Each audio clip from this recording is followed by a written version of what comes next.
বাংলাদেশে কোনো সংসদে আপনি মানে ঋণ খেলাপিতা বাইরে চিন্তা করতে পারেননি এখন পর্যন্ত।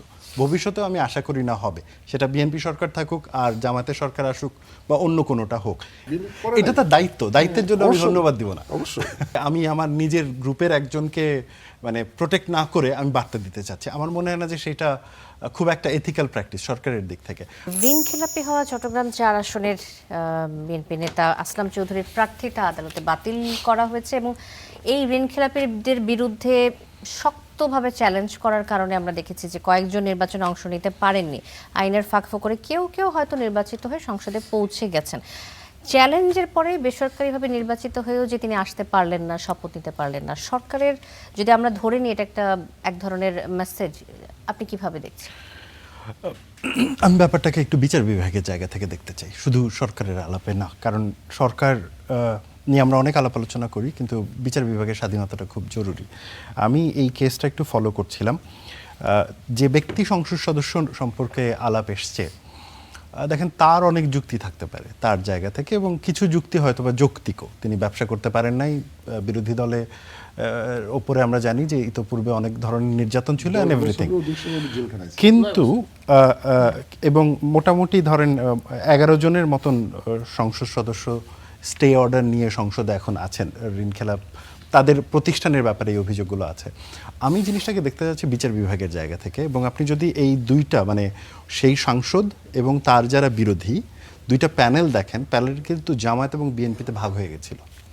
তার বিরোধী যিনি আইনজীবী শিশির মুনির সাহেব, এবং যে সাংসদের পক্ষে যিনি আইনজীবী ছিলেন তিনি হচ্ছে সরকার দল সমর্থক আইনজীবী সাহেব। হ্যাঁ, এবং আমার আসার জায়গাটা হচ্ছে যে জুডিশিয়ারি এখানে ইন্ডিপেন্ডেন্টলি কাজ করেছে, মানে বিরোধী দল সরকার দলের থেকে তিনি, এবং ডেফিনেটলি আমি বলছি যে সরকার মানে ওনার ব্যাপারে আমি খানিকটা মানবিকও হব, কিন্তু তারপরে জুডিশিয়ারি রুলস অনুযায়ী কাজ করেছে। And that is something hopeful. আমার কাছে মনে হয় যে যদি জুডিশিয়ারি এই ব্যাপারগুলো কন্টিনিউ করতে পারে, দ্যাটস আ গুড থিং। দেখেন বাংলাদেশে কোনো সংসদে আপনি মানে ঋণ খেলাপিতা বাইরে চিন্তা করতে পারেননি এখন পর্যন্ত। ভবিষ্যতেও আমি আশা করি না হবে, সেটা বিএনপি সরকার থাকুক আর জামাতের সরকার আসুক বা অন্য কোনোটা হোক। এর অর্থ এই না যে আমি ডিফেন্ড করতেছি, এর অর্থ হচ্ছে আমাকে দেখতে হবে যে তিনি ঋণখেলাপি হয়ে নির্বাচন করে আসার পরেও তাকে চ্যালেঞ্জ করা যায় কিনা, এবং চ্যালেঞ্জ করে তার প্রার্থিতা বাতিল করার জন্য সিস্টেম ফাংশনাল কিনা। তো সেই ফাংশনের জায়গা থেকে আমার মনে হয় যে আদালত বাংলাদেশের সিস্টেম নিয়ে তো অনেক প্রশ্ন থাকে। আমরা যখন দেখি বাংলাদেশের সিস্টেম নিয়ে আমার এখানে একটা প্রশ্ন আছে যে বাংলাদেশ, এটা তার দায়িত্বের জন্য আমি ধন্যবাদ দিব না অবশ্যই।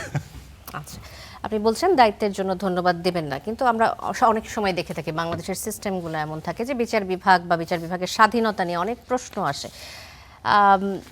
অনেক দিক থেকে চিন্তা করলে এটা একটা স্বাভাবিক দৃষ্টিকোণে যে এই ঘটনাটি যেটা হয়েছে প্রার্থিতা বাতিল করেছে সেটা খুব স্বাভাবিক, কিন্তু আমরা যদি অন্যভাবে চিন্তা করি যে এটিও কি আসলে বার্তা দেওয়ার জন্য কোনো প্রভাব বিস্তার করা হয়েছে কিনা, এমন কিছু আপনি মনে করেন কিনা? হতেই পারে, কিন্তু দেখেন মানে আমরা না, ধরেন আমি যদি চিন্তা করি যে হ্যাঁ গভর্নমেন্ট একটা বার্তা দিতে চাইছে বিচার বিভাগে হস্তক্ষেপ না করে, আবার ধরেন আর একটা কেস আসলো যেমন জেল গেট থেকে যে গ্রেফতারগুলো হচ্ছে, আমরা যদি সেটাকে চিন্তা করি যে গভর্নমেন্ট ওইটা বার্তা দিচ্ছে হচ্ছে আমি এইভাবে গ্রেফতার করব, এটা হয়, কিন্তু এটা না রাজনীতির আলাপটাকে খুব সন্দেহের মধ্যে নিয়ে যায়। হ্যাঁ, আমাদেরকে একটু দেখতে হবে যে ওকে সরকার ফাংশনাল কিনা, বিচার বিভাগ ফাংশনাল কিনা, পুলিশ ফাংশনাল কিনা। সরকারের এটা দায়িত্ব যে এই প্রতিষ্ঠানগুলো যাতে ফাংশনাল থাকে, সরকার যাতে এই প্রতিষ্ঠানগুলোকে কুঙ্খিগত না করে, এবং সেটাই যদি সে করতে পারে দ্যাটস গুড গভর্নেন্স।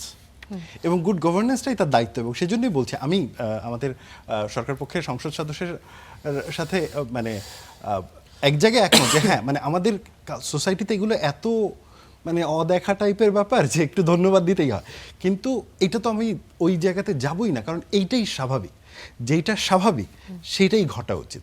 সো তো ফলে আমি জানি না যে সরকার এটা বার্তা দিতে চেয়েছে কিনা, কিন্তু সরকার যদি এটা বার্তা দিতে চায়ও সেটা আদালতে হস্তক্ষেপ হবে, যে আমি আমার নিজের গ্রুপের একজনকে মানে প্রোটেক্ট না করে আমি বার্তা দিতে চাচ্ছি। আমার মনে হয় না যে সেটা খুব একটা এথিক্যাল প্র্যাকটিস সরকারের দিক থেকে।